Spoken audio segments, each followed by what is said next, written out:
are told not to show up for work tomorrow, the entire industry will collapse.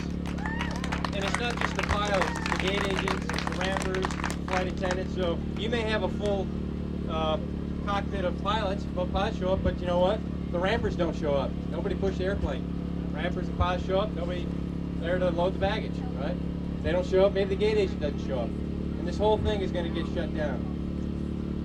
But what we have to realize is I can't do anything on my own, right? But together, if we all stand strong, we will win. Ultimately, we will beat this, right? If they're able to keep me from working and terminate me because of this vaccine mandate, and let me be clear, I am not anti-vaccine. If you and your doctor decide that you're in a category that you should get that vaccine, then that's what you need to decide between you and your doctor. That is a decision between you and your doctor. Just as my decision is to not get it is between me and my doctor. So we just need to hold strong and fight this. If they're able to prevent us from working, the next option that they're gonna do is called HR 4980. So if you're not familiar with House Resolution 4980, that's going to be a law they're going to pass. It's going to state if you fly on an airplane in the United States, you will be required to get the mandate, the vaccine. So if you want to fly commercial, you're going to have your vaccine card. You know, let's see your papers. Your papers, please. If you want to fly in your Cessna 172 out here at Deer Valley, you're going to have to get a vaccine. You know, I talked to my wife about this, and a lot of my friends is, I don't recognize my country anymore. I spent 24 years defending this nation, so we all have a right to our independence and our freedom of choice and our rights. Quite frankly, between our generals that are getting appointed and our civilian leaders, you know, the military all reports to civilian leaders, is being politicized. And frankly, I just don't recognize this country anymore. But y'all did the right thing, you showed up. And I'm just going to leave you with this one thought. 1776, do you realize that the majority of the people in this country did not want to go against King George? They just, you know, status quo, I don't get along, you know, to go along, not going to raise a ruckus. It took 3% of the people in this country to stand up and give us what we have today, right? And so I think we owe it to these kids here in front of us to grow up in a country that we grew up in for the last, well, for me, 56 years. So hopefully we win this, and you know, we're on the right side of the fight, and so I think we'll be successful. So I want to thank everyone for showing up, and don't lose your courage, and just keep fighting.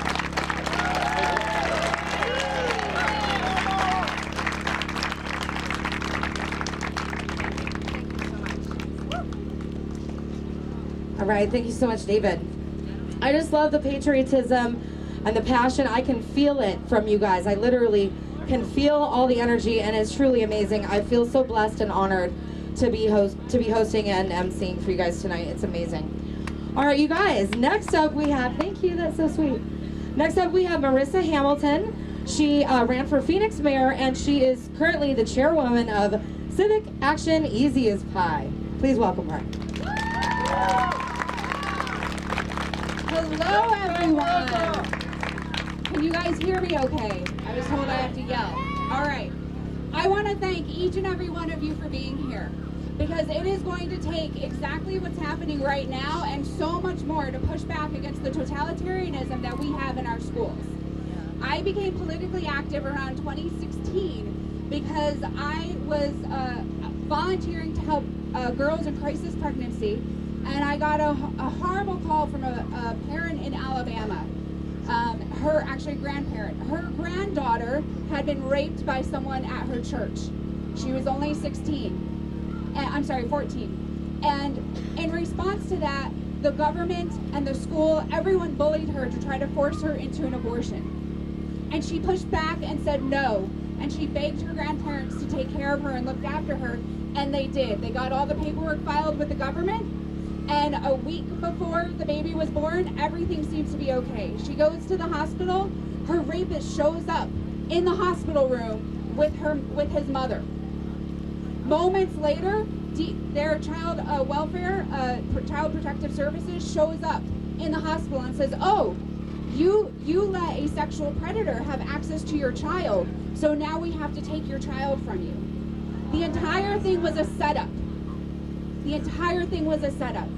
And so I would not have believed it if I had not seen the live stream of the government stealing this baby from her mother as she was nursing.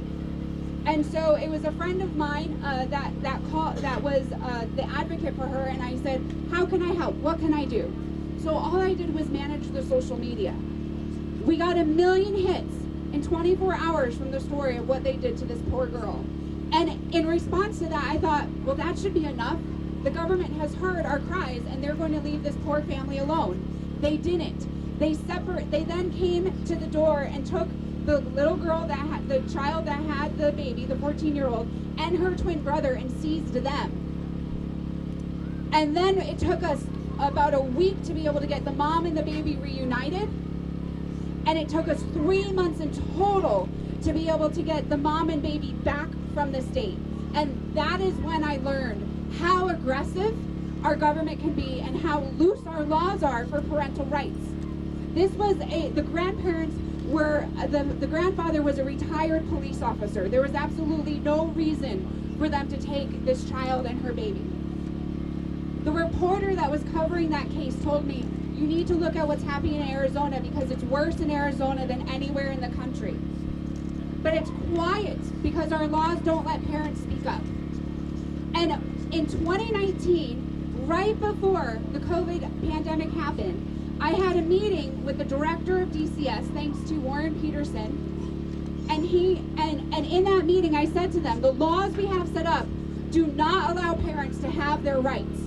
The laws are set up that a parent can do absolutely nothing, and at the government's pleasure they can steal their children from them.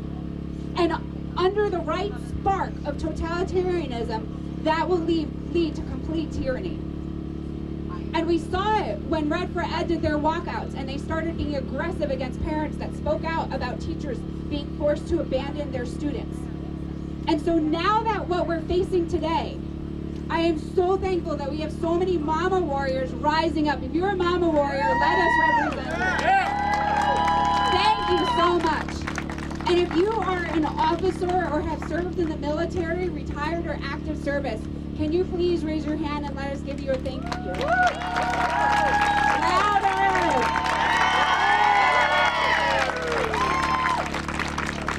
This is what I am asking of each and every law enforcement officer here.